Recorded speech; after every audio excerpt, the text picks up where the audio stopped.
எல்லாம் புகழும் தளபதிக்கு. எடுத்த காரியம் யாவிலும் வெற்றி, எங்கு நோக்கினும் வெற்றி, எங்கும் வெற்றி, எதிலும் வெற்றி. பேனாவில் மெய் போட்டு எழுதாம். அப்புறம் நீங்க செஞ்சு பாருங்க.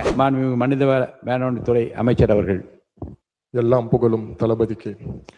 மாண்புமிகு பேரவைத் தலைவர் அவர்களே, எடுத்த காரியம் யாவிலும் வெற்றி, எங்கு நோக்கினும் வெற்றி, விடுத்த வாய்மொழிக்கு வெற்றி, என்னும் எண்ணங்கள் அனைத்திலும் வெற்றி, எங்கும் வெற்றி, எதிலும் வெற்றி, எங்கும் வெற்றி, எதிலும் வெற்றி என பேனாவில் மெய் போட்டு எழுதாமல் மெய் போட்டு எழுதிய பாரதியின் வரிகளுக்கு வெற்றியின் முகமாய், வெற்றியின் முகவரியாய் தமிழக வெற்றி கழகத்தின் தன்னிகரில்லா தலைவா, எங்களை ஆளும் தமிழகத்தின் தவப்புதல்வா, தங்கள் பாதம் பணிந்து அமைச்சர் அப்புறம் நீங்க செஞ்சு பாருங்க.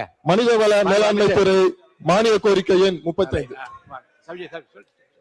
மாண்புமிகு பேரவைத் தலைவர் அவர்களே, மனிதவள மேலாண்மை துறை கோரிக்கை எண் 35 கீழ் வருவாய் கணக்கில் ரூபாய் 202,27,96,000, மூலதன கணக்கில் ரூபாய் 53,05,83,000 மற்றும் கடன் கணக்கில் ரூபாய் 3 கோடி ஆகியவற்றிற்கு மேற்படாத தொகைகள் அரசுக்கு வழங்க வேண்டும் என்று கோருகிறேன்.